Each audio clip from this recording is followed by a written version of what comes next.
la permanencia dentro de la entidad de este servidor. Pues les pongo un caso, ¿ya? Por ejemplo, muchas veces este servidor quizás tiene actividades fuera de la entidad, puede ser que salga de comisión, puede ser que tenga otras actividades. Entonces, se supone que el comité de selección es para que se pueda gestionar oportunamente el proceso de contratación. A mí me ha pasado, por ejemplo, que en un mismo momento, tanto el titular como el suplente no se encuentran. Uno se fue de comisión y el otro se fue de vacaciones, por ejemplo, ¿ya? Ese tipo de situaciones, de hecho, se puede prever. Se puede prever. Por ejemplo, la disposición es que si es que estamos en ese escenario, pues se tiene que programar bien el tema de las vacaciones o manejar bien el tema de las comisiones de servicio, cosa que el comité de selección no se paralice por un tema de ese tipo, ¿no? Porque si no, ¿cuál sería la justificación de hacer una postergación? ¿No? ¿Se imaginan? Entonces, un poco para darles el contexto.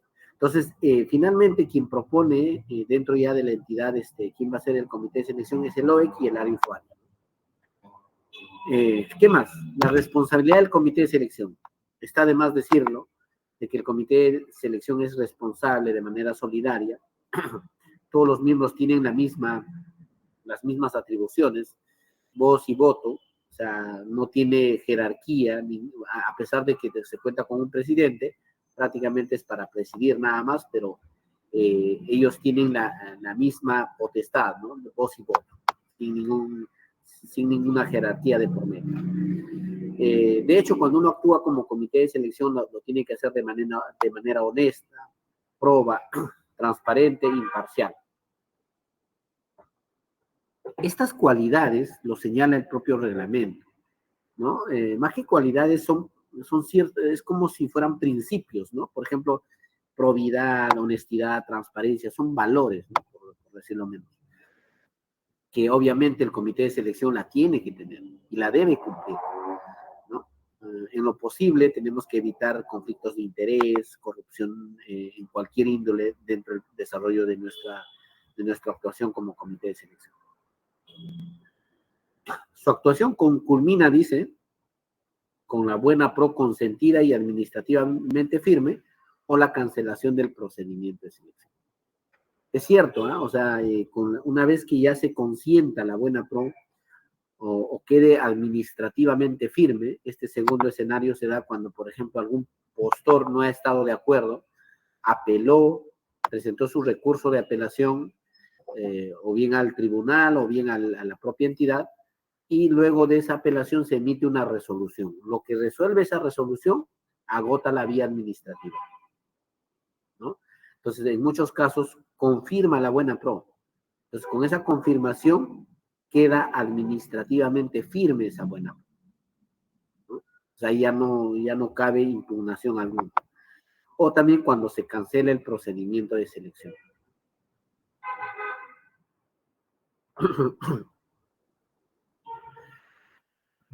El quórum. Es importante que todos, cuando se convoca a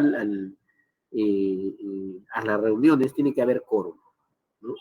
Para sesionar y adoptar acuerdos, necesariamente tiene que haber quórum, con el número total de integrantes. Me refiero a los titulares y en ausencia del titular, el suplente. Siempre tienen que estar los 3 miembros, siempre.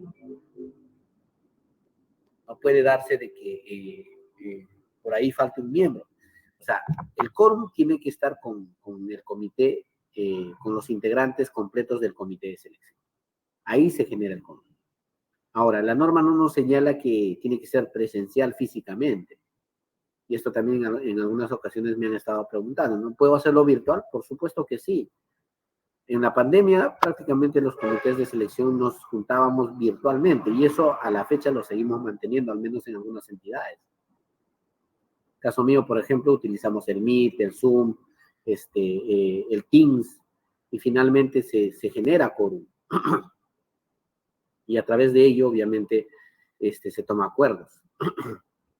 Y los acuerdos se toman por unanimidad o por mayoría.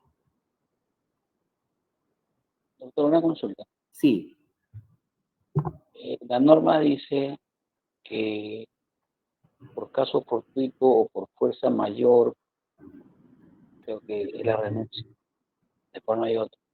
¿Qué pasa cuando a un funcionario de confianza que está ocupando el comité, que está como jefe de abastecimiento y lo sacan de ese cargo, lo rotan? Ya no es ¿Ya? jefe de abastecimiento, simplemente ya es a otra área, por ejemplo, lo rotan a otra área, porque hay entidades donde los funcionarios son de la propia entidad y hay otros que se contratan a los de confianza, ¿no? Hay dos formas. En este caso, es un trabajador permanente que lo pusieron de jefe de abastecimiento y después le dicen hasta aquí nomás y lo rotan a otra área. ¿Cómo queda el comité? Buena pregunta. En realidad, ojo que el comité de selección se puede reconformar, pero en ciertos supuestos nada más. Por ejemplo, la remoción de un integrante se puede dar por caso fortuito o fuerza mayor.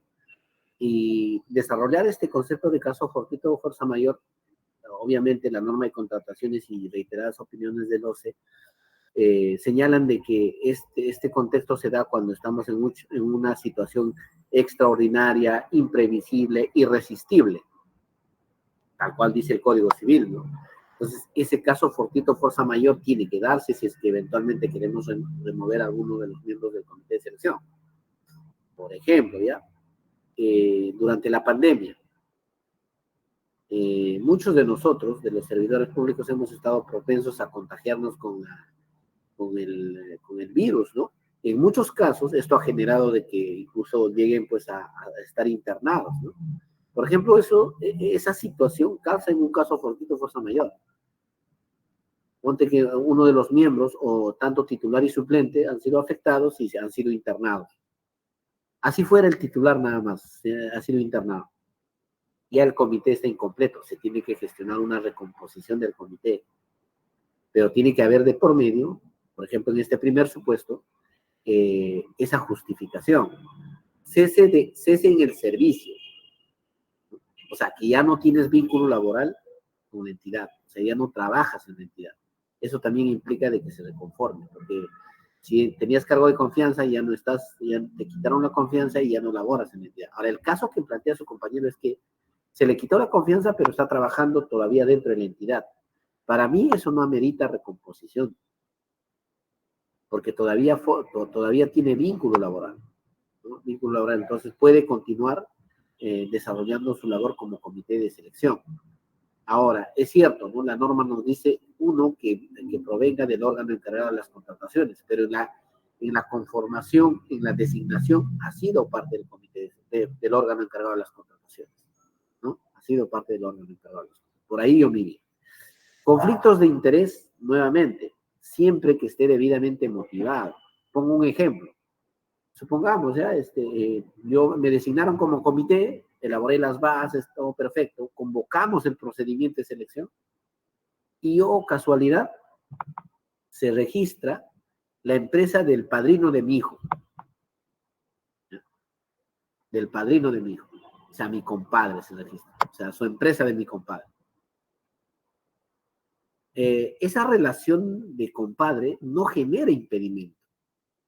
¿Ya? Creo que cuando vimos impedimento también analizamos eso, ¿no? La condición de compadre no le genera un impedimento a esa empresa. O sea, si por ejemplo el representante legal, el dueño de la empresa es mi compadre, no le genera impedimento. O sea, legalmente puede participar, ser postor, contratista, subcontratista. Pero a mí, como miembro del comité de selección, el solo hecho de que se va a presentar su empresa ya afecta mi objetividad. Ya entra en conflicto finalmente mi imparcialidad. ¿Qué tengo que hacer? Informar. Al quien me ha designado comunicaré diciendo, no, oye, mira, esta empresa es la empresa del padrino de mi hijo, es mi compadre. Y acá tengo el sustento, ¿no? Junto el sustento y solicito dar un paso al costado porque realmente estoy en un conflicto de interés. Sustentado. Se recompone el comité de selección. La norma también nos dice otras razones justificadas. Ya no lo precisa, pero entendería que irían en esa misma línea, ¿no? Tiene que haber un sustento, porque la regla general es que los miembros no pueden renunciar así nada más. Ya lo hemos comentado sobre los conflictos de interés, ¿no? Hasta ahí todo claro, ¿no? Ya. Entonces, un poco para cerrar esto, el comité de selección, durante el desarrollo de sus labores, y lo vamos a ver en realidad en las siguientes sesiones, en esta y la próxima, y creo que en la siguiente también vamos a analizar qué es lo que se hace en la etapa de selección. Para mí es claro de que la principal función del comité de selección es tomar decisiones. Y muchas veces esas decisiones, por eso les decía, ¿no? La importancia de que los que formamos parte del comité, de tomar decisiones de conciencia, o sea, cuando estoy convencido de que eso es la decisión correcta. Porque si por ahí alguien me dice o alguien me presiona y por esa presión he tomado una decisión, cuando salen los problemas, aquel funcionario, aquel jefe que te ha dicho, oye, tómalo así, ni siquiera te va a conocer. No te va a decir, bueno, te va a decir, no, y tú eres un profesional, debiste de tomar la decisión correcta. Muchas veces eso dicen los titulares de entidades, ¿no? He escuchado en varias oportunidades, ¿no? Ellos son los profesionales, son los conocedores de la materia. Prácticamente yo no veo ese nivel de especialización, ¿no? Entonces, ¿a qué voy con esto? Cuando estamos participando como comité de selección, tenemos que tomar decisiones y decisiones correctas alineadas a la norma de contratación. Entonces, ya cuando se designa este comité de selección, nuestra primera labor o la primera función que va a desarrollar en la etapa de actuaciones preparatorias es elaborar las bases. Es su primera actividad que va a realizar. Para ello, como ya les había comentado, de acuerdo a lo que señala el artículo 47 del reglamento, el comité de selección debe utilizar dos elementos. Primero, el expediente de contratación aprobado. El expediente de contratación aprobado. Y dos, los documentos estándar aprobados por el OCE. ¿Ya? ¿Cuáles son estos documentos estándar? Las bases estándar, la solicitud de expresión estándar para el caso de selección de consultores individuales. Y vamos a ver en mayor detalle esto. Dependiendo del tipo de procedimiento de selección, finalmente se elabora o bien bases o solicitud de expresión de interés. ¿En qué caso bases? Licitación pública, concurso público, adjudicación simplificada, subasta inversa electrónica y contrataciones directas. En esos 5 tipos de procedimiento de selección siempre se elabora bases. En el caso de selección de consultores individuales se elabora solicitud de expresión de interés, que es similar a unas bases porque contiene todas las reglas de la contratación. Ahora, hay algunos mecanismos especiales, más que mecanismos especiales, hay algunos procedimientos de selección y el método especial de contratación de acuerdo marco que tienen su propio documento del procedimiento. Por ejemplo, en comparación de precios, el documento de procedimiento son las cotizaciones. Y en el catálogo electrónico de acuerdo marco, los documentos asociados. Ya, entonces, para poder elaborar estas bases, vuelvo a reiterar, se toma en cuenta el expediente de contratación y las bases estándar aprobadas por el OCE. ¿Ya? Y en el expediente de contratación, ¿qué revisamos? Todo. Ya vamos a ver cómo vamos a armar las bases. O sea, les voy a explicar, obviamente, cómo se va a armar las bases. Toda la información del expediente de contratación acá nos va a servir. ¿Ya? No que yo no lo he visto, alguna vez se veía eso, ¿ah? O sea, por veces los miembros del comité decían, no, eso lo ha visto el miembro de abastecimiento, yo no lo he visto, no. La responsabilidad es solidaria, tienen que revisarlo, ¿ya? En conjunto, si es posible en conjunto, si no, al menos una copia para poder leer qué es lo que finalmente se ha considerado en el expediente de contratación. A ver, las bases, en realidad, las bases y la solicitud de expresión de interés, en realidad, un tanto para darles el contexto, son documentos estándar aprobados por el OCE, ¿no? Estas bases estándar y la solicitud de expresión de interés forman parte de la Directiva 01-2019-OCE/CD, ¿no? A través de esta directiva se desarrolla su contenido de las bases, una sección, acá lo que hemos visto, ¿no? Una sección general y una sección específica. La sección general,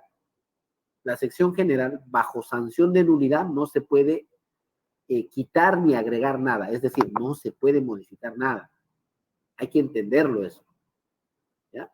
Y la sección específica, esta sección específica sí se tiene que adecuar, pero para eso también hay que tomar en cuenta las reglas que establece estos propios documentos estándar.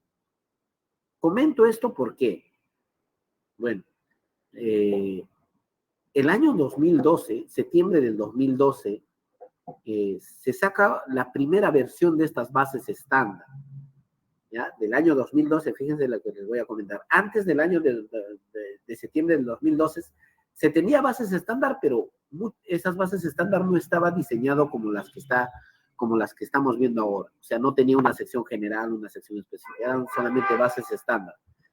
Y lo particular era que cada entidad se disparaba o elaboraba sus bases a su mejor parecer. Unos ponían mejores diseños, era en realidad muy diverso. Entonces, en el 2012, el OCE, ¿no?, hace un esfuerzo y establece una estructura de las bases estándar. Una sección general, una sección específica. Bueno, yo he tenido la oportunidad de participar en la elaboración de esas bases estándar, ¿no? Entonces, la idea era de que la entidad, las entidades o los funcionarios servidores que utilizaran estas bases puedan hacerla de la mejor manera. Y para ello, si ustedes revisan, por ejemplo, y es algo que siempre comento, muchas veces cuando uno está en el comité de selección, lo único que hace es revisar y pasarse de frente a la sección específica. Si ustedes revisan las bases estándar, en la segunda o tercera página, se ha incluido una disposición de cómo elaborar las bases. Es decir, en qué casos debo modificar, en qué casos debo quitar la nota importante, en qué casos debo tomar en cuenta la advertencia.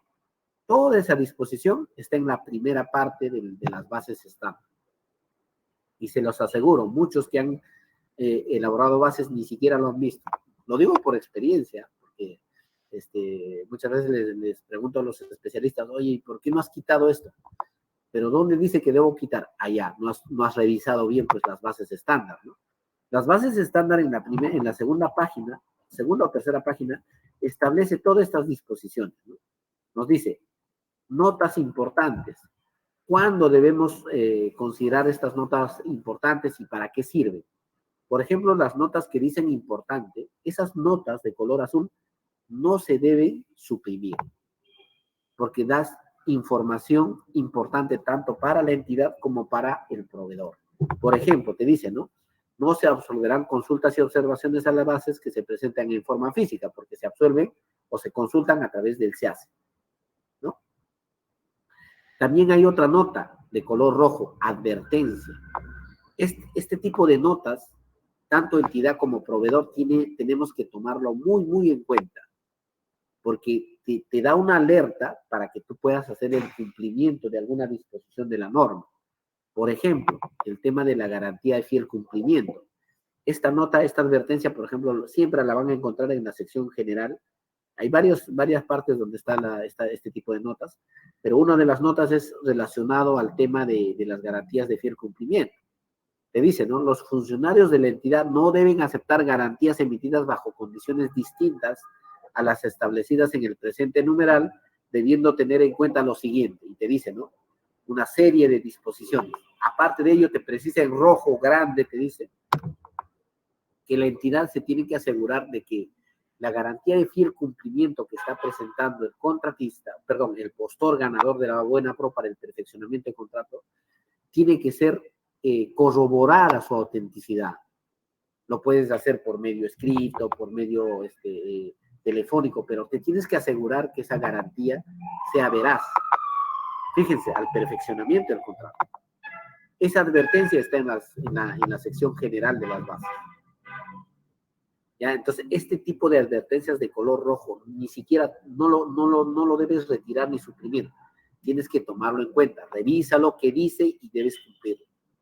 ¿Qué más te dice? Hay otras notas que son importantes para la entidad. Estas notas que dicen importantes para la entidad, estas te sirven para poder incorporar, agregar información en la sección específica de las bases. Y la vas a utilizar siempre que se aplica a tu necesidad. No en todos los casos aplica. Por ejemplo, esto, ¿no? En caso que se determine, dice que adicionalmente se pueda considerar otro tipo de documentación a ser presentada para el perfeccionamiento del contrato, consigna en el siguiente literal. Puede ser que yo en el procedimiento de selección que estoy realizando, de acuerdo al objeto, aparte de lo que dice la norma de contrataciones como requisito para el perfeccionamiento del contrato, yo necesito que además de eso, el postor ganador de la buena pro presente otros documentos. En esa situación, lo que hago es utilizar este espacio resaltado en negro y empiezo a agregar. ¿Ya? Si es que no lo voy a utilizar, y ahí claramente dice, incorporar a las bases o eliminar según corresponde. Si es que no me corresponde, o sea, si es que yo no lo voy a utilizar, lo suprimo. Por eso cuando uno revisa las bases, yo veo, por ejemplo, las notas importantes para la entidad, casi en toda la sección específica. Entonces lo que pregunto, oye, ¿no has leído las bases? Esto solamente se utiliza cuando amerita. Si no, quítalo. ¿Ya? ¿Qué más? También se ha considerado qué información se debe registrar, ¿no? Por ejemplo, solamente en la sección específica se pueden cambiar aquella información que está resaltado en negro, o sea, que está resaltado de color plomo, más que negro plomo. Esa información se debe registrar. Por eso es que, por ejemplo, cuando vemos la parte del requisito de calificación de experiencia del postor, hay una parte que está resaltada de negro o de plomo. Solamente eso tenemos que mover. No podemos cambiar, por ejemplo, la forma de acreditar. Eso no se puede modificar. ¿Dónde lo dice eso? En la primera parte de las bases. ¿Qué más?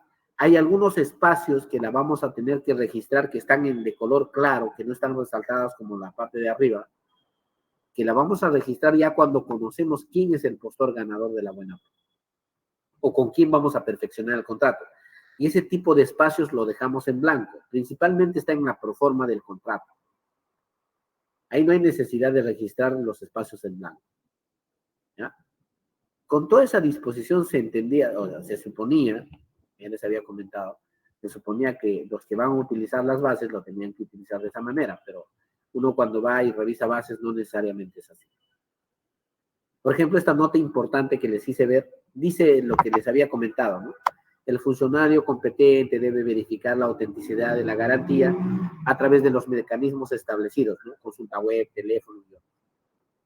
En mi experiencia, cuando estuve a cargo del equipo de ejecución contractual, por ejemplo, en una entidad, siempre requería de que esta consulta la realicen a través de correo electrónico. Porque en administración pública tiene que quedar una evidencia, ¿no? Con todas las formalidades que exige la norma de contrataciones, ¿no? Porque muchas veces, por ejemplo, una carta fianza, supongamos que lo ha emitido la Caja Municipal la Caja Municipal Huancay. ¿No? La misma carta fianza muchas veces te da pues un código y te da un número de contacto donde uno puede llamar o quizás mandar un correo, ¿no? Mandar un correo para que nos diga o nos confirme si esa fianza, si esa carta fianza efectivamente ha sido gestionado en esa institución, ha sido emitido en favor de la entidad a nombre del proveedor, ¿no? En este caso del postor. Y eso tiene que quedar, ¿no? Con toda esa precisión deberíamos de tener claro finalmente cómo se elaboran las bases. A ver, a esta afirmación, ¿cuál sería la alternativa correcta? A ver, para ver si estamos atentos nada más. Dice, para elaborar las bases de un procedimiento de selección, el órgano a cargo del procedimiento debe tomar en cuenta, ¿qué cosa?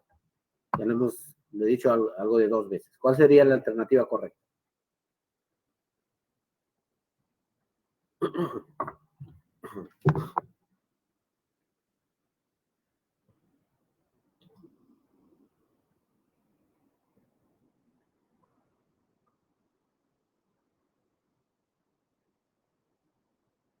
Si estamos atentos.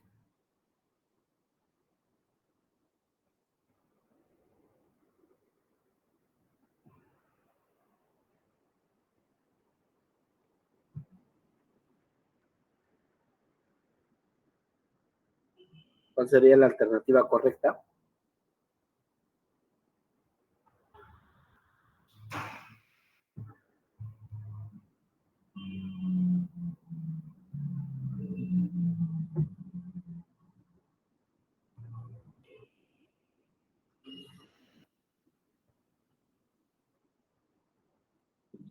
La B.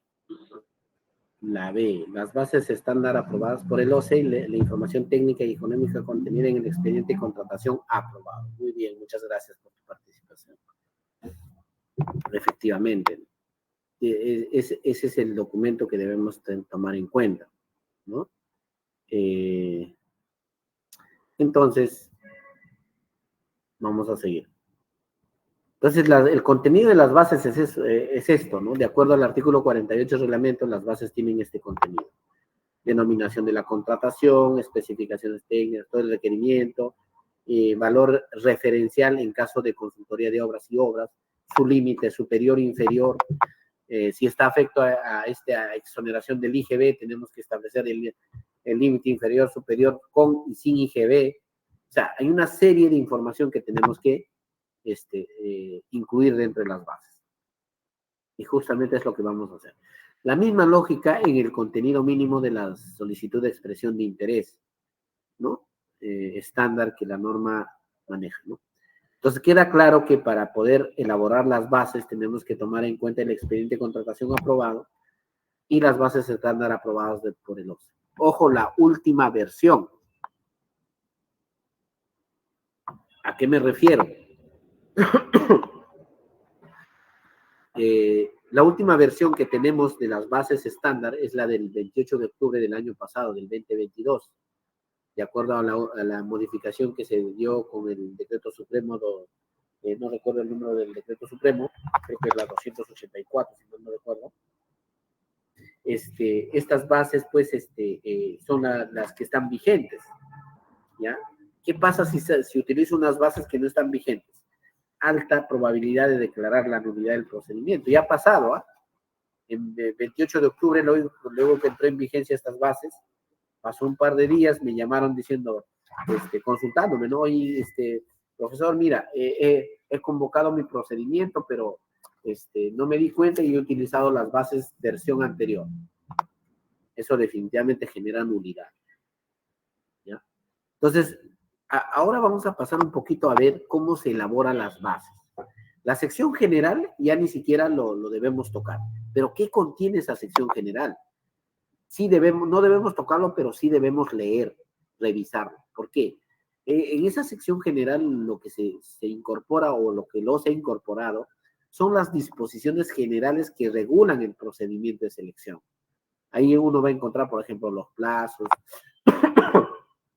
las indicaciones, las principales disposiciones que uno debe tomar en cuenta en ese procedimiento de selección.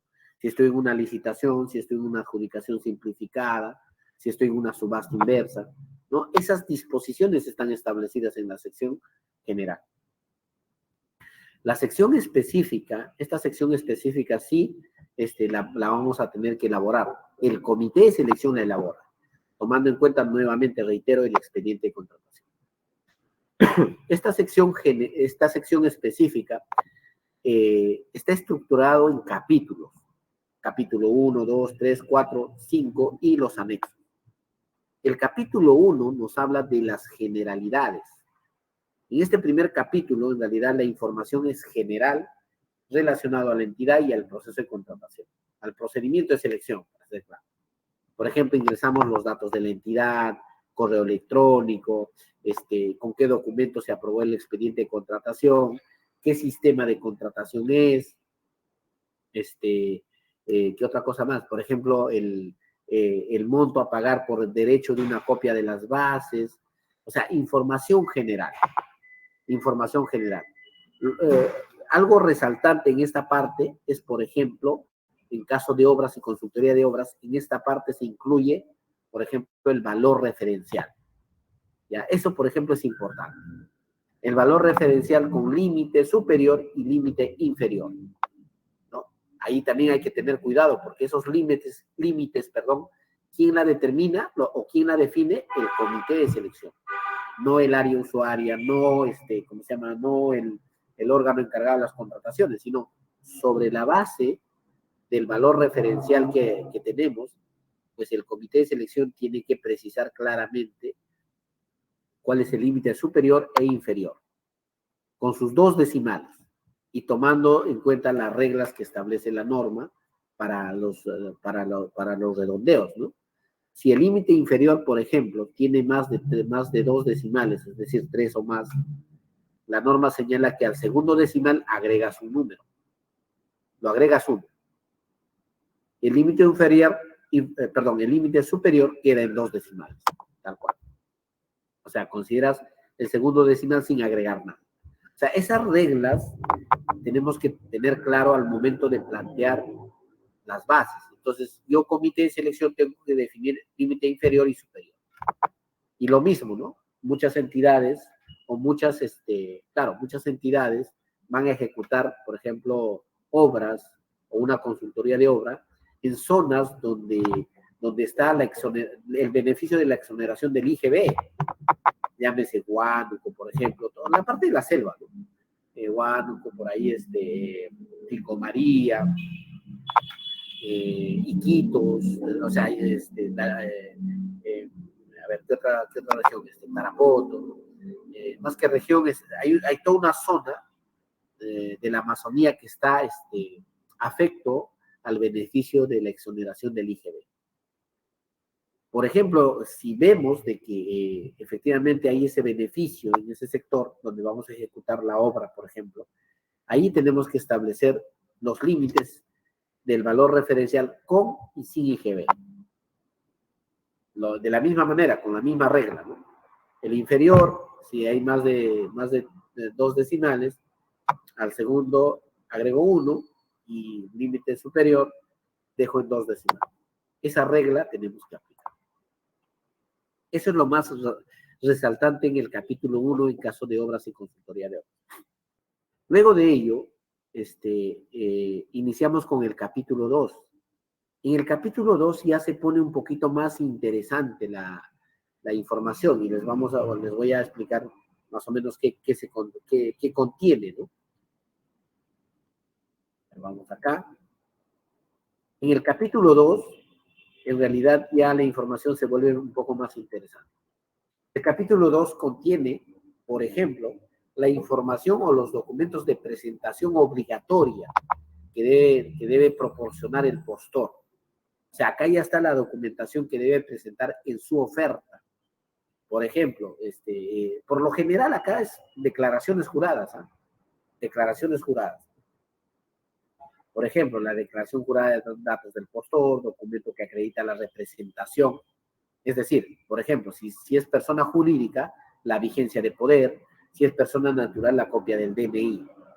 Declaración jurada, de acuerdo al artículo 52, declaración jurada del cumplimiento de especificaciones técnicas, por ejemplo, para caso de bienes. Declaración jurada de plazo de entrega, la promesa de consorcio, ¿no? Si en caso el postor decida presentarse en consorcio, el precio de la oferta, el anexo 6, ¿ya? Todos estos documentos están listadas en ese capítulo 2, documentación de presentación obligatoria. Y acá quiero aprovechar en indicarles algo importante. Por eso reiteraba el tema de que el comité de selección tiene que revisar bien el expediente de contratación. ¿A qué me refería con esto? Cuando uno elabora este segundo capítulo, pues tiene que revisar el expediente de contratación, porque puede darse de que el área usuaria quizás ha considerado que aparte de la declaración jurada, por ejemplo, del cumplimiento de las especificaciones técnicas, requiere un documento adicional para poder acreditar alguna característica técnica del bien o del servicio. Y acá hago una precisión. Esta opción solamente se tiene para casos de bienes y servicios. Por ejemplo, para casos de bienes y servicios, efectivamente, y no se puede solicitar más allá de las DJs en el caso de obras, por ejemplo. En obras está cerrado, todo solamente DJ. Pero en el caso de bienes y servicios, la norma da esta opción. ¿Ya? Les voy a poner un ejemplo, un caso real que en algún momento me ha pasado. Alguna vez nosotros hemos estado contratando en el sector agricultura estos mandilones, unos mandilones. Una entidad estaba contratando estos mandilones, esos mandilones para el personal, ¿no? Para que puedan realizar visita a campo, ¿no? A los mercados y todo el tema, ¿ya? El tema era que se iba a comprar mandilones, ¿eh? Estos mandilones eran elaborados de un material, ¿no? Un material, bueno, era tela en realidad, y tenía un diseño, todo el tema. Hasta ahí todo bien. El área usuaria en las especificaciones técnicas había detallado cada uno de las características técnicas, ¿ya? Se aprobó el expediente, se empezó a elaborar las bases. Pero ¿cuál era lo particular? De que el área usuaria, en su requerimiento, en sus especificaciones técnicas, estaba solicitando de que para poder acreditar las características técnicas del material para esos mandilones, el postor debía presentar una ficha técnica. Una ficha técnica. Y bueno, como habían establecido de esa forma, ya en la etapa de selección, obviamente, el comité de selección tenía que revisar esto. Pero ¿qué había pasado? El comité de selección, al momento de elaborar las bases, no había precisado esa información en este capítulo 2. ¿Ya? No había precisado, simplemente lo había puesto en las declaraciones juradas y ese requisito estaba camuflado en el requerimiento. ¿Qué es lo que ha generado esta situación? ¿No? Si ustedes revisan el capítulo 2 de las bases, hay una nota importante que está establecido ahí, que señala lo siguiente. Para que la oferta sea admitida, fíjense, para que la oferta sea admitida, basta con que se presente la documentación que está establecido como documentación de presentación obligatoria. Es lo que precisa esa nota. ¿Ya? Entonces, los postores que saben eso, o sea, que conocen las bases, lo que van a hacer es, como para la admisión me están pidiendo solamente esto, yo presento esto. Entonces, en ese procedimiento de selección, ¿qué pasó? Que se presentaron, pues, 3 postores, por ejemplo. Uno de ellos presentó solamente las declaraciones juradas. Nada más. Los otros 2 postores presentaron la declaración jurada y también revisaron la parte del requerimiento y además de eso presentaron la ficha técnica. Y el que no había presentado la ficha técnica estaba en primer lugar todavía. O sea, tenía una buena oferta. Y entonces ahí se generó el problema, porque ahí uno dice, ¿no? ¿Lo admito o no lo admito?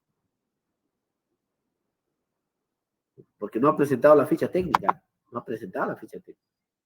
Pero fíjate, en tus bases, en el capítulo 2, donde comité debiste trasladar, no lo trasladaste, pues. No lo precisaste. Y como ahí en las bases dice con letra grande, importante, que para que admitas mi oferta basta estas declaraciones juradas. Ya estamos en complicaciones, ¿no? Entonces, en caso de bienes y servicios, la norma te da la opción, o le da la opción a la entidad, que aparte de la declaración jurada de cumplimiento de especificaciones técnicas, se puede pedir otros documentos.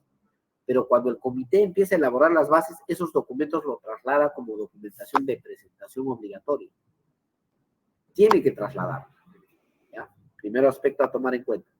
Segundo aspecto, que cuando se solicita, por ejemplo, la ficha técnica, el área usuaria tiene que precisar qué características del bien se va a acreditar con esa ficha técnica. porque si no, no tendría razón de ser, porque se supone que estamos pidiendo la declaración jurada del cumplimiento de las especificaciones técnicas para poder acreditar las características. Ya no sería necesario la ficha técnica. Por eso es que la norma exige, y acá te dice, ¿no? Tiene que precisarse qué aspectos o cuáles son las características técnicas que se va a acreditar con ese documento adicional que estás pidiendo. Puede ser una ficha técnica, puede ser un certificado de calidad, puede ser un documento que permita pues al comité cerciorarse de que ese producto efectivamente cumple con esas características. ¿Qué más nos dice? No debe exigirse ningún documento vinculado al requisito de calificación. O sea, en esa sección, como documentación de presentación obligatoria en ese capítulo 2, no se debe requerir, en ese numeral 2.1, no se debe requerir información vinculada a los requisitos de calificación. O sea, ahí yo no puedo pedir que me adjunten, por ejemplo, la copia del título, nada. Para eso tenemos el capítulo 3, que ya lo vamos a ver, ¿no? Entonces, ahí solamente se presenta, se consigna la documentación de presentación obligatoria. ¿Qué más nos dice? No se debe requerir declaraciones juradas cuyos alcances se encuentran comprendidas en la declaración jurada de cumplimiento de las especificaciones técnicas.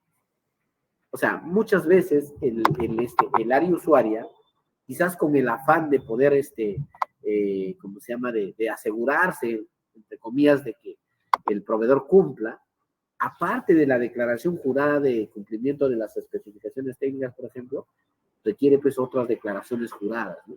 Una declaración jurada, por ejemplo, declaración jurada de stock, declaración jurada alguna vez vi una declaración jurada donde se requería de que el personal debía declarar que está totalmente sano. Ese tipo de declaraciones juradas, la norma, las bases, señala que no se deben requerir, porque ya está dentro del alcance de la declaración jurada del cumplimiento de las especificaciones técnicas o del término de referencia. Ya está dentro de ese alcance. Ya no debes pedir. ¿Ya?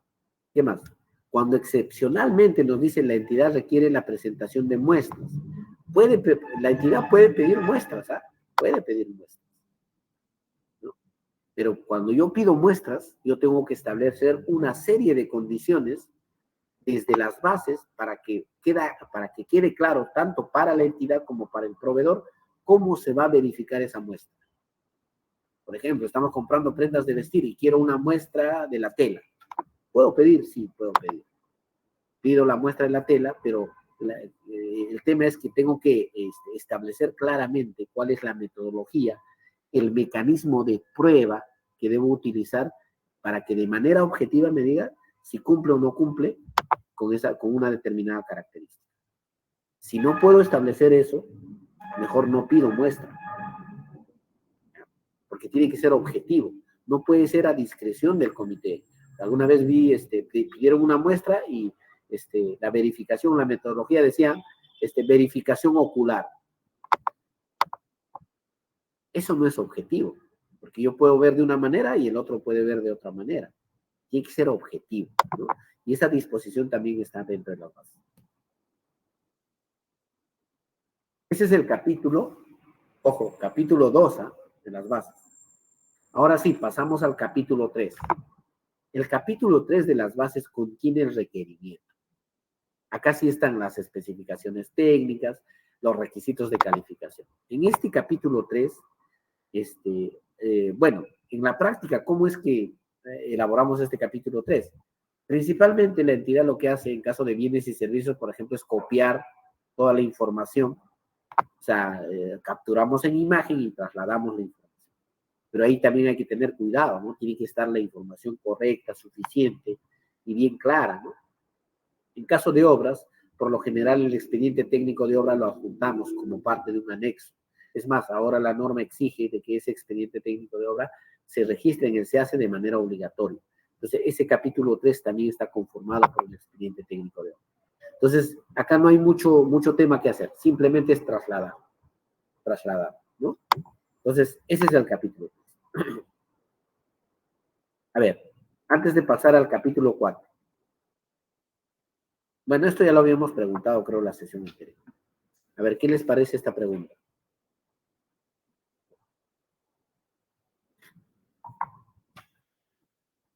A ver.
Bueno, en el chat me dicen que es falso, ¿no?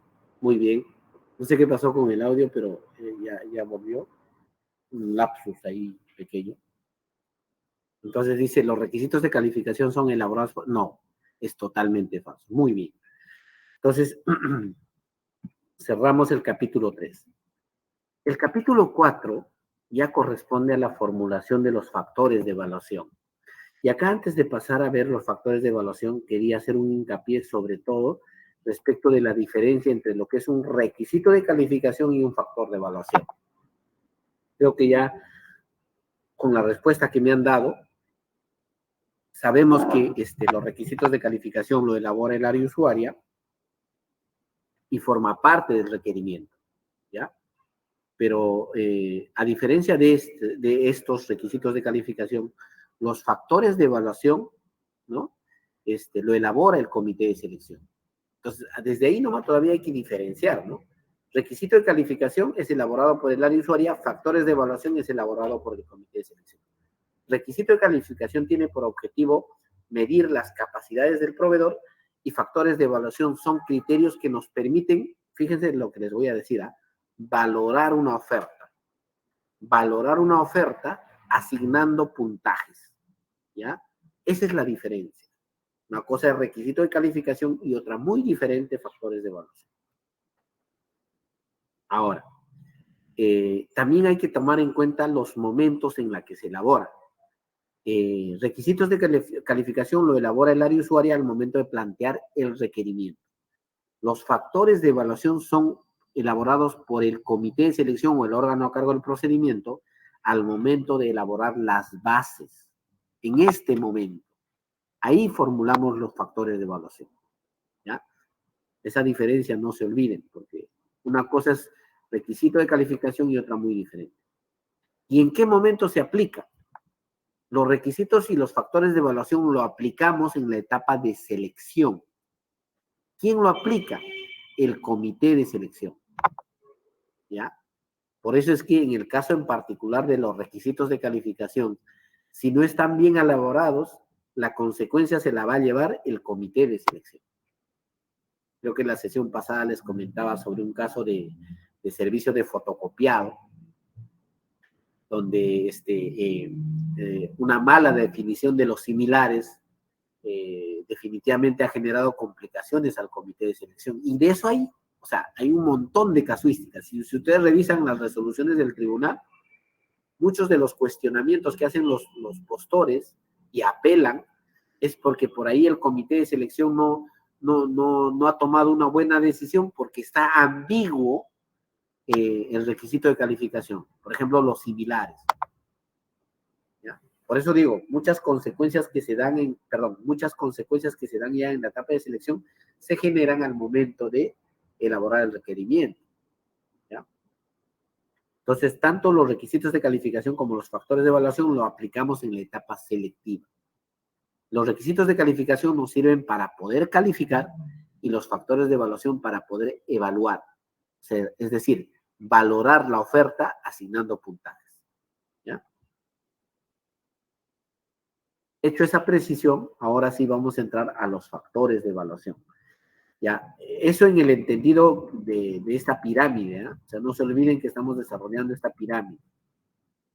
Ya hemos visto generalidades, hemos visto los documentos del procedimiento de selección, o sea, documentación de presentación obligatoria, requerimiento, y ahora estamos en el capítulo 4, factores de evaluación.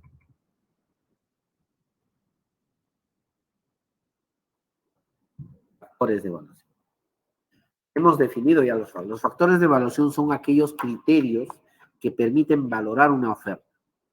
Y estos factores de evaluación tienen sus elementos, ¿no? Si bien la norma no lo señala, pero claramente se puede distinguir estos 4 elementos. Y ojo, los factores de evaluación están regulados, si no lo recuerdo, en el artículo 51. Voy a cerciorarme del artículo. El artículo 51, efectivamente, el artículo 51 precisa, desarrolla o es la base legal de los factores de evaluación. Y antes de analizar sus elementos, voy a comentar algo. Si bien el artículo 51 señala cuáles son estos factores de evaluación y cuál es su obligatoriedad en cada objeto, la norma de contrataciones, más que la norma de contrataciones, el OCE, a través de los documentos estándar, es decir, las bases, ha desarrollado en mayor detalle cada uno de estos factores de evaluación. ¿Ya? El artículo 51 lo que nos da es la base legal. Nos dice qué factor de evaluación, por ejemplo, es obligatorio. Y qué factor de evaluación son facultativos. Y también dependiendo del objeto. Entonces, ahora, las entidades, o sea, el comité de selección al momento de elaborar estos factores de evaluación, al momento de plantear estos factores de evaluación, solamente tiene que coger aquellos factores de evaluación que están establecidas en las bases estándar. No se puede inventar otro factor, o sea, no se puede inventar, yo planteo este factor, no. Ya el OCE ha estandarizado estos factores de evaluación y se ha establecido por objeto y por tipo de procedimiento de selección. ¿Ya? Precisado ello, vamos a ver cómo está planteado estos factores de evaluación, cómo está estructurado. Un factor de evaluación tiene estos 4 elementos. Criterio, es decir, a qué cosa voy a asignar puntaje, ¿ya? El puntaje en sí, es decir, cuánto puntaje voy a asignar a ese criterio. La documentación sustentatoria, cómo se va a acreditar el factor de evaluación, si va a presentar una declaración jurada, si va a presentar un formato, si va a presentar un certificado, eso tengo que señalar. Y la metodología es cómo voy a asignar el puntaje. Voy a dar 1 punto, voy a dar 10 puntos, voy a dar 15 puntos. Esos son los elementos de un factor de evaluación. Por ejemplo, el factor de evaluación precio. Este factor de evaluación, de acuerdo a lo que señala el artículo 51 del reglamento, es el único factor obligatorio en todos los objetos. Lo encontramos en bienes, lo encontramos en servicios en general, lo encontramos en obras y también lo encontramos en consultoría de obras. En todos, finalmente, se evalúa precio. Y este factor de evaluación, de acuerdo a los elementos, podemos distinguir claramente, ¿no? Por ejemplo, el criterio se refiere a qué cosa vamos a asignar puntaje. ¿Cuál es el criterio esto, no? Se evaluará considerando el precio ofertado por el postor. ¿A qué cosa vamos a asignar puntaje? Al precio evaluado. Al precio ofertado, perdón. Entonces, ese es el criterio. ¿Ya? El puntaje, el segundo elemento, es la que se determina o la que define el comité de selección. Por ejemplo, este factor de precio puede tener un puntaje entre 50 y 100 puntos en caso de bienes, ¿no?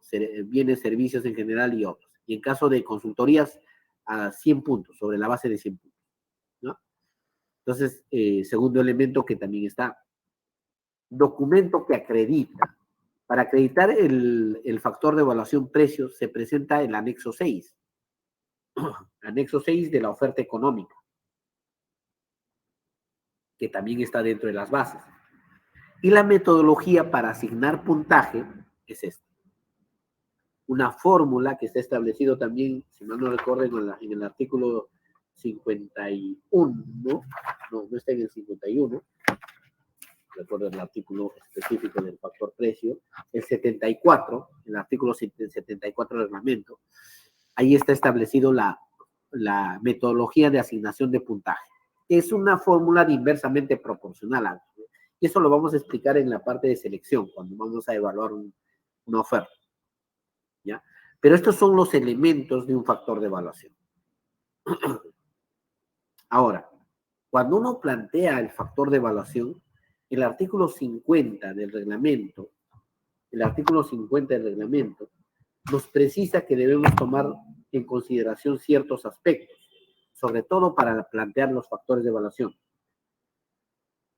Primero que nada, los factores de evaluación deben tener vinculación con el objeto de la contratación. Deben ser razonables y proporcionales. ¿Ya? ¿Vinculación a qué se refiere? Tiene que estar vinculado con el objeto de la contratación. Por ejemplo, en caso de bienes, la norma y el OCE han precisado, pues, cuáles son los factores de evaluación facultativos. Uno de los factores en caso de bienes, por ejemplo, es la disponibilidad de servicios y repuestos. ¿Ya? Por ejemplo, la disponibilidad de servicios y repuestos se puede considerar como factor de evaluación. Pero ojo, ese factor de evaluación no le aplica a todos los, a todo lo que vamos a contratar como bienes. Por ejemplo, si yo estoy comprando alimentos, pongamos para el programa, para el programa Vaso Leche, no, cualquier otro alimento, yo no puedo evaluar, por ejemplo, la disponibilidad de servicios y repuestos porque no tiene vinculación. Pero imagínense que si estoy comprando, por ejemplo, se me ocurre, motocicletas. Ahí eventualmente sí tiene vinculación porque voy a establecer como factor de evaluación que el postor cuente con disponibilidad de servicios y repuestos. Porque si se me malogra, puedo yo acudir, ¿no? Y poder disponer de ese servicio y repuesto, ¿cierto? O sea, tiene que mantener una vinculación, ¿ya? Razonabilidad y proporcionalidad principalmente se refiere ¿no? Al puntaje que vamos a asignar. Hay algunos factores de evaluación donde no se han establecido límites. Por ejemplo, el plazo de entrega. Por ejemplo, el plazo de entrega es un factor de evaluación que desde mi punto de vista ni siquiera debería de estar como factor de evaluación, honestamente. Porque ¿cómo se acredita? Solamente con una declaración jurada. El anexo 4 presentas y ya, cumpliste tu factor de evaluación, te dan tu puntaje. Entonces, ese factor de evaluación prácticamente todos lo van a cumplir. Entonces, ahí la premisa es que yo no puedo darle un puntaje que sea determinante. Al menos esa es mi apreciación. Ojo. ¿A qué me refiero? Muchas entidades, por ejemplo, el plazo de entrega le dan 40 puntos. ¿Qué estás haciendo con eso? Estás volviéndole un factor determinante. Y eso no necesariamente está alineado al objetivo de la evaluación. La evaluación tiene dos objetivos, y eso también lo vamos a ver en la parte de selección. Identificar la mejor oferta y establecer una orden de prelación. Entonces, para yo identificar la mejor oferta, pues tengo que establecer mis factores de evaluación de tal manera que me permitan identificar una buena oferta. Ya está. ¿Tienen alguna duda? Me preguntan, por favor. Ahora, un aspecto importante antes de pasar a la siguiente diapositiva. La norma nos dice también que no podemos calificar con puntaje el cumplimiento del requerimiento. Está de más decir ello. O sea, por ejemplo, ¿ya? Si yo he pedido un plazo de entrega, por ejemplo, de 20 días, yo como requerimiento, yo no puedo asignar puntaje también a 20 días. ¿No? Estoy vulnerando la norma de contrataciones porque los factores de evaluación deben asignar puntaje a aquello que supera el requerimiento. aquello que supere el requerimiento. Otro ejemplo, garantía comercial, por ejemplo. En el requerimiento puse 1 año. ¿Ya? ¿Ya? Eso es lo mínimo que debe cumplir el postor. Pero yo no le puedo asignar puntaje a ese año, porque si no estaría pues asignando un puntaje a aquello que he pedido como mínimo. Si yo quiero asignar puntaje, pues tendrá que mejorar eso, ¿no? Estableceré pues de 12 hasta tantos meses y así, ¿no? Aquello que supere el requerimiento, ¿ya? Solamente eso se puede asignar puntaje. ¿Cuáles son estos factores de evaluación? Vamos a verlo por objeto rápidamente. Por ejemplo, en caso de bienes, el factor de evaluación obligatorio es precio. Precio es el factor de evaluación obligatorio. ¿Ya? ¿Puedo yo salir solamente con precio? Por supuesto que sí. Yo como comité de selección digo, ya, este proceso solamente precio, y salgo con precio. 100 puntos. O sea, va a ganar aquel que oferta menor precio. Objetivo, objetivo. Y honestamente, al menos en nuestra norma de contrataciones acá en Perú, el precio es pues, un factor que se considera, ¿no? Pero si uno analiza las evaluaciones que se realiza, pues no solamente en el sector privado, y muchas veces no solamente en el sector público, sino muchas veces en el sector privado, muchas veces la evaluación de precio ya incluso pasó de moda en el sector privado, ¿no? El sector privado ya no evalúa precio, evalúa otras condiciones de desempeño del proveedor, ¿no? Capacidad de respuesta, hay otros criterios que permiten a los privados seleccionar correctamente a un proveedor. Pero en el caso del sector público todavía estamos con precio. Entonces ese es el factor obligatorio. Aparte de ello, la norma establece estos demás factores de evaluación de manera facultativa. Por decir, plazo de entrega. El plazo de entrega es un factor de evaluación facultativa. Ahora, en el caso específico del plazo de entrega o el plazo de ejecución del servicio, en caso de servicios en general, las bases, a través de un pie de página, y si quieren revísenlo, por favor, a través de un pie de página ha precisado lo siguiente: que el comité de selección solamente puede pedir factor de evaluación plazo de entrega cuando en la indagación de mercado se ha verificado la posibilidad de que se puede mejorar ese plazo. ¿A qué se refiere? Que en la indagación de mercado ha habido proveedores que han mejorado el plazo de entrega que hemos establecido como requerimiento. Pongo de ejemplo, yo en entidad he establecido plazo de entrega 40 días. Si en la indagación de mercado los proveedores que han cotizado han dicho, yo proveedor, puedo ejecutar esa prestación no en 40 días, sino en 20 días. El otro te ha dicho, yo puedo ejecutar en 25 días. El otro te ha dicho, yo puedo ejecutar esa entrega de ese bien en 18 días. De los 40 que tenía, 3 me han mejorado mi plazo. Uno 18, el otro 20 y el otro 25. Cuando se mejora, cuando se observa que ha habido mejora en la indagación, solo ahí yo puedo considerar este factor de evaluación plazo de entrega. Doctor, una consulta. En base al plazo de entrega, ¿el plazo de entrega tiene límites? No, porque por decir, yo he visto, bueno, licitaciones o propuestas donde muchas veces cuando se trata por sí de un servicio de fabricación, el plazo de entrega te dicen un día, ¿no? Pero muchas veces conociendo nosotros el producto o el tema de lo que vas a fabricar, en un día nunca puedes entregar una fabricación en sí, ¿no? Sin embargo, hay licitaciones así. Entonces, ¿hay límites o hay alguna norma que pueda normalizar eso o que pueda mantener la, la verdadera licitación como debería ser su curso y no quizás direccionado a alguien? Muy bien, muchas gracias por tu pregunta. Y me quedo con lo último que dijiste, direccionamiento. Ese es un direccionamiento desde un punto de vista legal. En realidad la norma no establece un plazo mínimo ni máximo. ¿Cómo evitamos eso?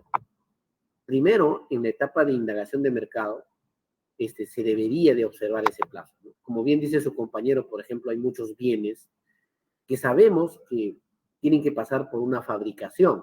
Y una fabricación no lo haces en un día. Con eso indirectamente están direccionando. De manera indirecta están orientando seguramente a un proveedor que ya tiene en stock. Y eso vulnera el principio de competencia y libertad de concurrencia. ¿Cómo evitar eso? Primero, observando en la indagación de mercado. Si no lo han corregido en la etapa de selección, presentar consultas y observaciones, y si aún eso no lo corrigen, tienes la opción de elevar al OCE, y el OCE, tenlo por seguro que lo va a retirar. Ya, esa es una opción. Ahora, sí comentarles de que,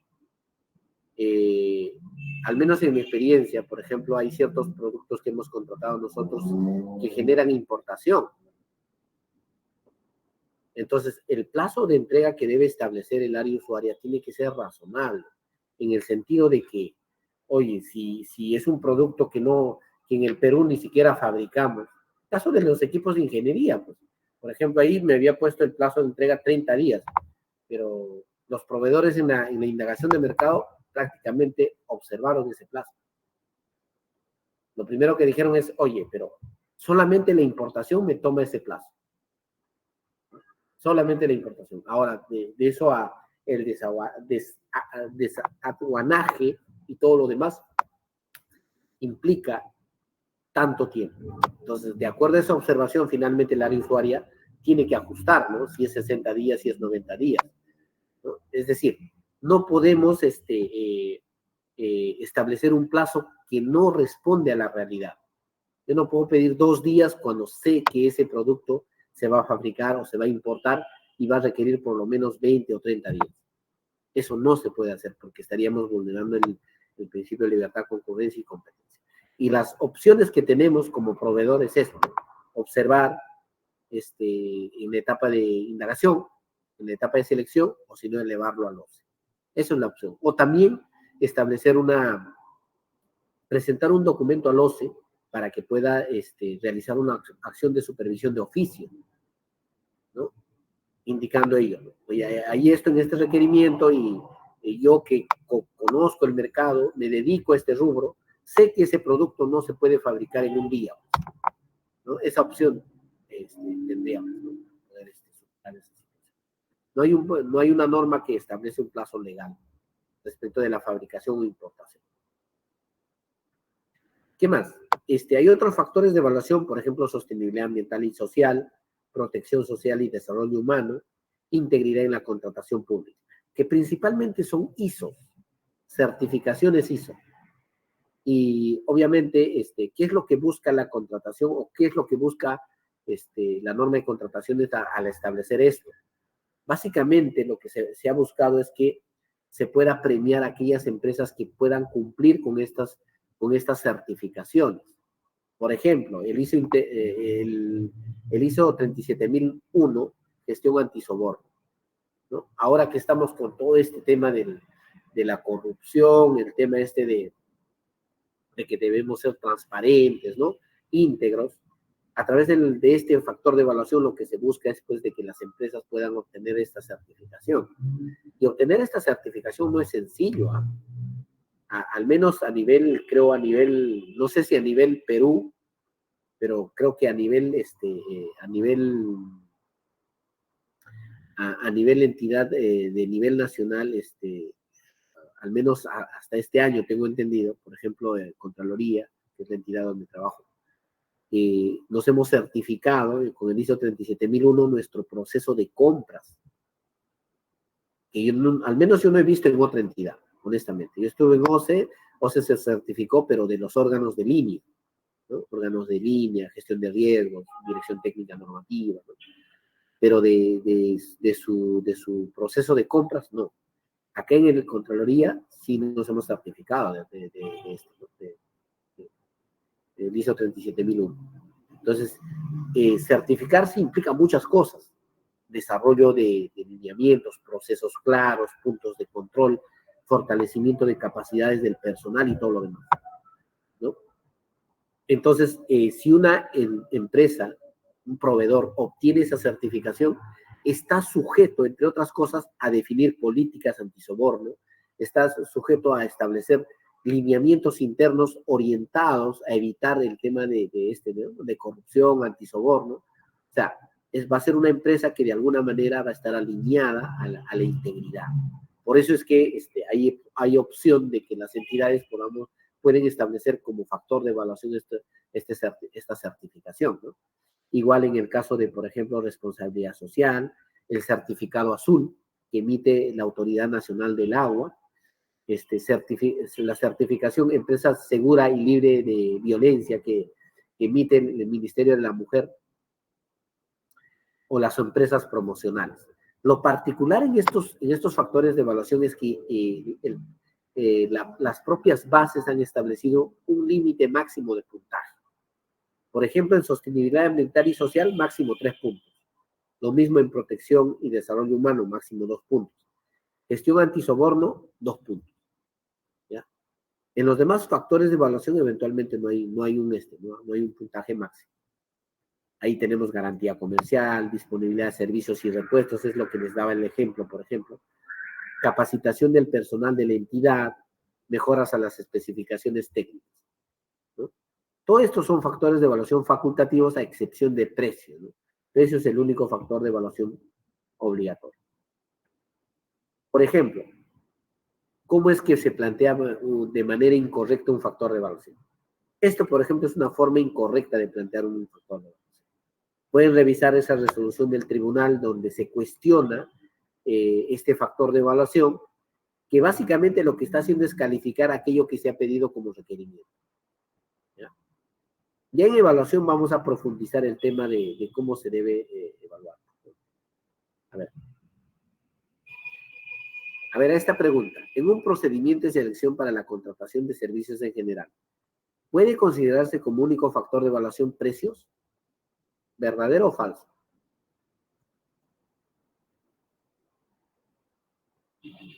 ¿Alguien? ¿Verdadero? 18. ¿Alguien?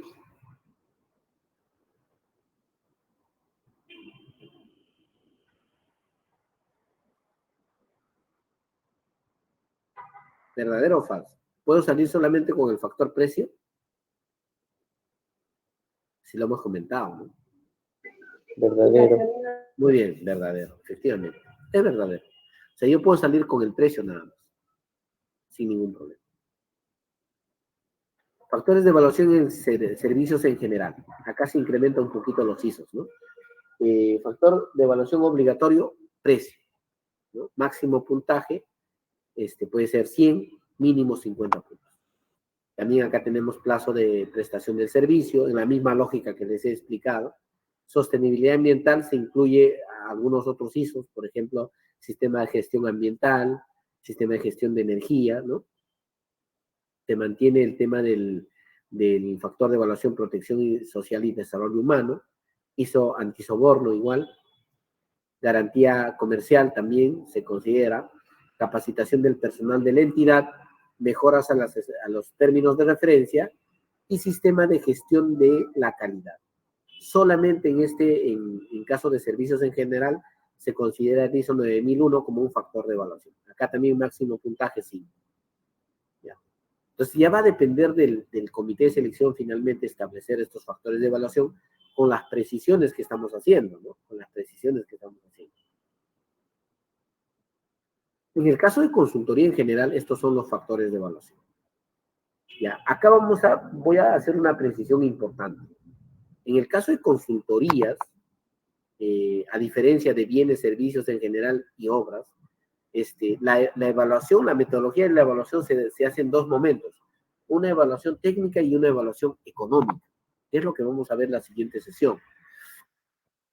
Al hacer esta metodología, se establece factores de evaluación técnico y factor de evaluación económico. Y bueno, el factor de evaluación económico es simplemente precio. Pero en los factores de evaluación técnico, la propia norma ha establecido dos factores obligatorios que siempre deben estar en consultoría en general. Metodología propuesta y la experiencia del postor en la especialidad. Esos dos factores de evaluación tienen que estar tanto en consultoría en general como en consultoría de obras. obligatoria. Los demás factores de evaluación son facultativos. Calificación del personal clave, experiencia del personal clave, sostenibilidad ambiental y social, protección de... O sea, los ISOs son facultativos. Son facultativos. Pero mínimo tengo que considerar la experiencia del postor en la especialidad y la metodología propuesta como factor de evaluación. Esto es para el caso de consultoría de obras, ¿no? En el caso de consultoría de obras, ya no está la calificación del personal clave. Entonces, en caso de consultorías de obras, igual. Metodología propuesta y la experiencia del postor en la especialidad son dos factores obligatorios.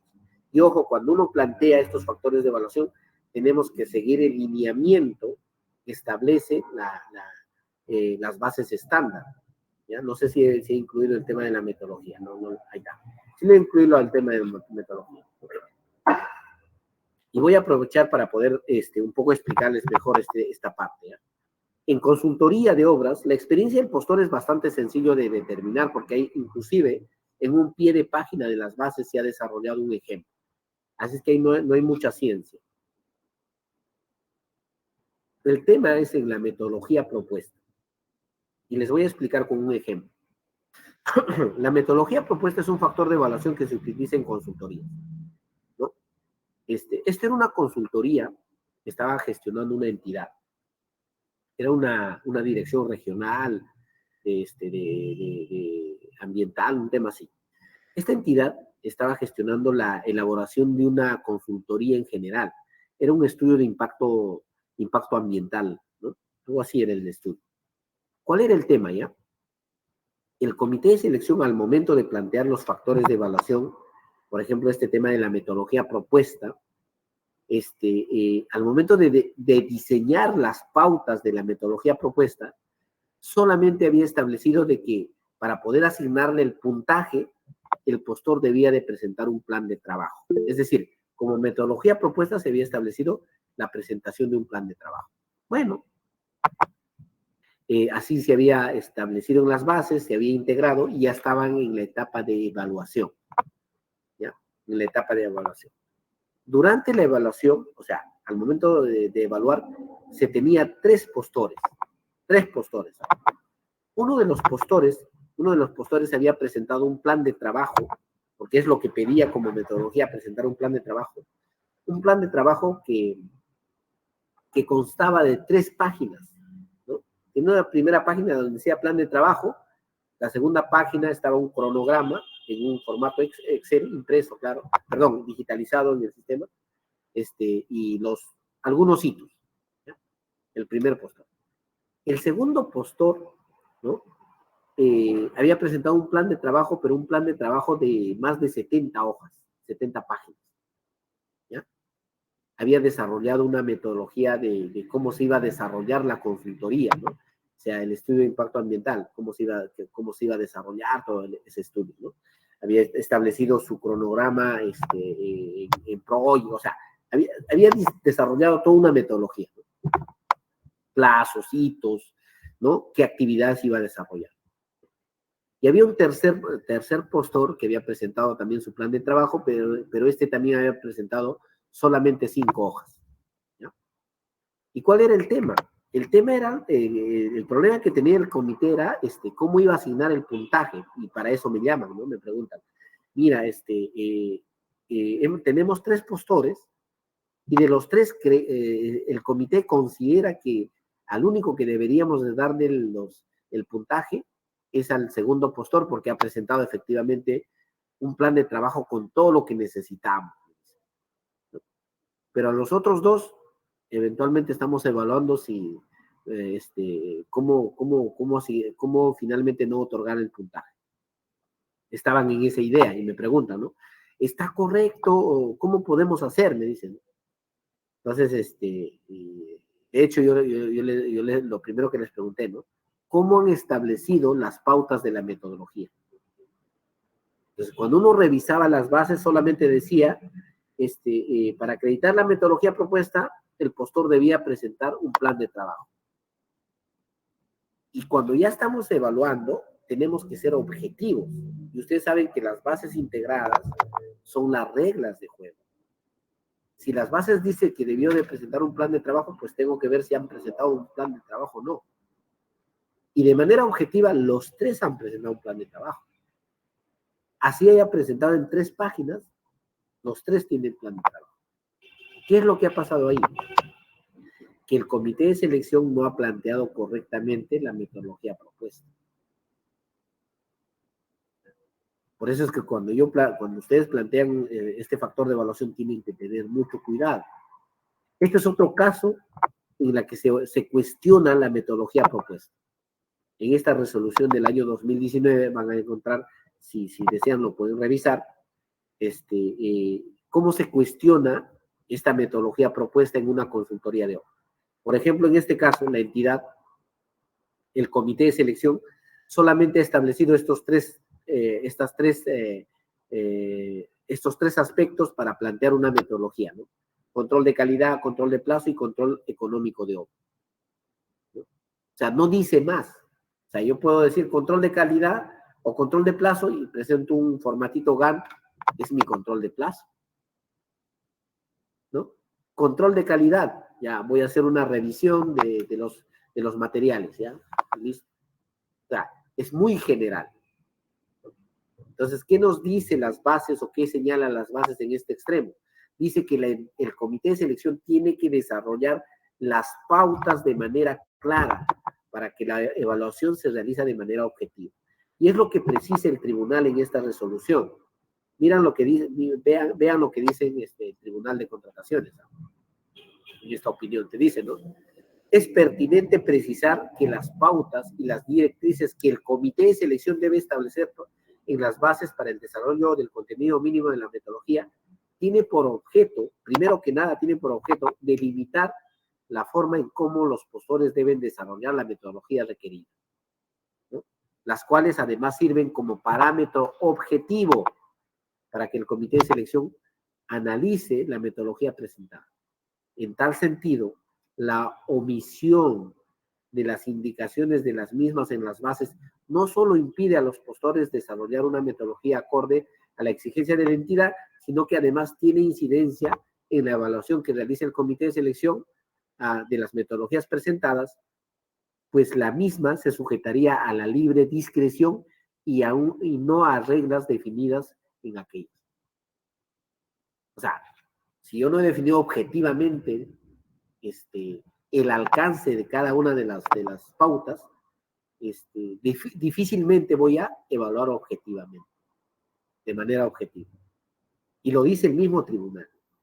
¿Cómo sí debemos desarrollar esta metodología propuesta? Hay un pronunciamiento del OCE también del 2018. En realidad hay otros que ya han salido últimamente, donde nos da ciertas luces de cómo debemos desarrollar la metodología propuesta, este factor de evaluación, ¿no? Cuando nos habla de metodología propuesta, uno dice, oye, pero ¿qué implica esto? Por eso es importante la participación del miembro con conocimiento técnico, ¿no? Por ejemplo, si voy a pedir control de plazo, pues tengo que detallar cómo es que lo va a desarrollar el postor en su oferta, esa pauta, ¿no? O sea, cómo va a plantear en una metodología el control de plazo. Pues detallaré, ¿no? El consultor debe definir y detallar las tareas, las subtareas, todos los pasos a seguir para el desarrollo de la consultoría. O sea, tiene que estar claramente definido el alcance. Lo mismo en control de calidad, de tal manera que me permita finalmente evaluar correctamente, ¿ya?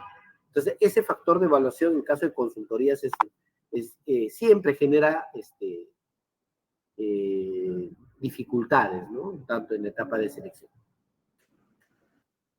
En el caso de obras, el único factor de evaluación nuevamente obligatorio es precio, ¿ya? Los demás factores de evaluación son obligatorios. Ahora, en caso de obras contratadas bajo modalidad de llave en mano, la norma nos da la opción de que podemos incluir también la capacitación. A ver, a esta pregunta y con esto cerramos. ¿Cuál sería la alternativa correcta? ¿Verdadero o falso?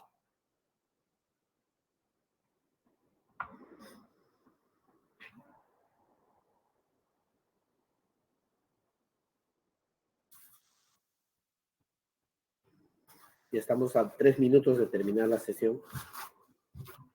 ¿Verdadero o falso?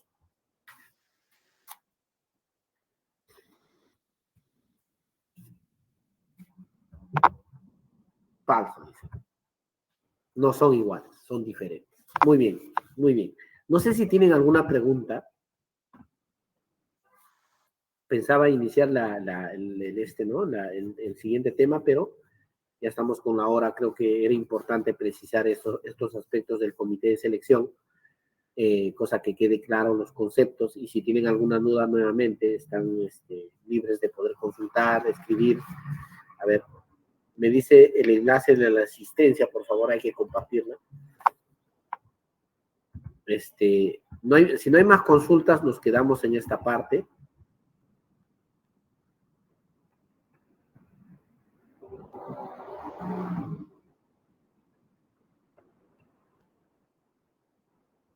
¿Hay alguna consulta?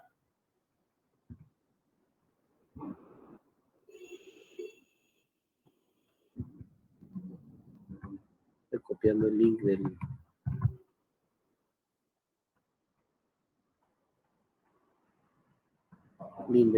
la asistencia, ya está.